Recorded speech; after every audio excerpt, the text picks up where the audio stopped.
I mean, things happened that completely changed the movie. And I think the first point is when Halsey gets killed. I mean, when they bring back Peter Kent and kill him, that's a great scene. Yeah. It's already a great scene. Down comes the girl's father, and he gets killed by him. Yeah. They kill him. Oh, then they bring him back to life. Now he's blamed for it. Now the girl doesn't have a father. Her father's a zombie, and Dan is suffering incredible guilt. Wow, this is, talk about a twist. Yeah. You don't see that often. That's not the way classic horror movies work, especially in post-60s. And then when Wes cuts off Hill's head, nobody's expecting that, unless they've seen the poster. Yeah. But you know what I mean? I don't know if you agree, but I really feel like there's a lot of story there. No, it's true. And there's also a lot of, I mean, some of my favorite lines are you know, in this movie, things like, you know, your father's not insane, he's dead. That's one of my all-time favorites. Or, not anymore. Yes. Yeah, which Jeffrey improvised on the set. That was not in the script, that whole exchange. It was funny that I remember them coming up to me going, you know, Bruce Abbott says, you know, he never tells him what happened here. So we had to like come up with a couple of lines to kind of fill in Dan about what was going on, and it worked out great. And Jeffrey's reaction after he throws the cat against the wall, and then tells Dan, look out! Yeah.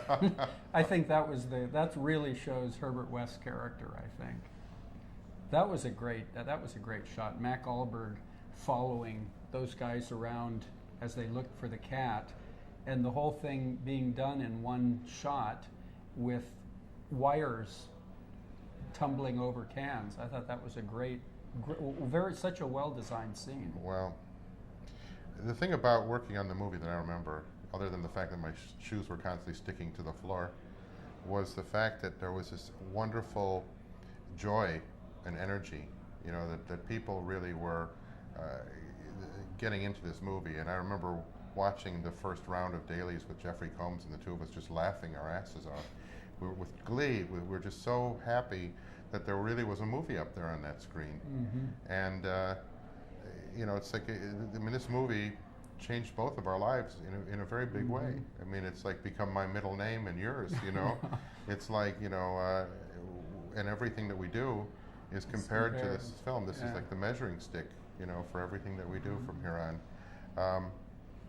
And it gave us an entry into. It meant we could make movies. Yeah, that's right. It was sort of like, welcome to the club. Mm-hmm. You can work, you know, and. A footnote: Bob Dawson's credit sequence. Oh yeah, very fine, and. I mean, it was like everything, you know, and Richard Band's music, you know, it was like everything just kind of fell into place. And Mac Alberg and Bob Ebinger, you know, the two guys who shot the movie. It's one of those things that at the time I don't think I really appreciated how lucky we were. You know, that it was the right people in the right place at the right time. Well, I remember feeling that right before we were shooting. I remember actually seeing you at my house for dinner before the shooting, and it was raining. You remember going to I remember going out to a sushi place before. Well, I remember being at my dining room, and it was raining. It was you and I forget who else was there. And I remember it was raining. It was, oh no, it's raining. You said, no, that's good luck. It's good luck if it rains on opening night. Yeah. And I said, well, that's good, because I remember feeling very strongly that the movie was charmed. I remember. Well, I said, you know, this movie's charmed. And it rained in Cannes. It did. Yeah.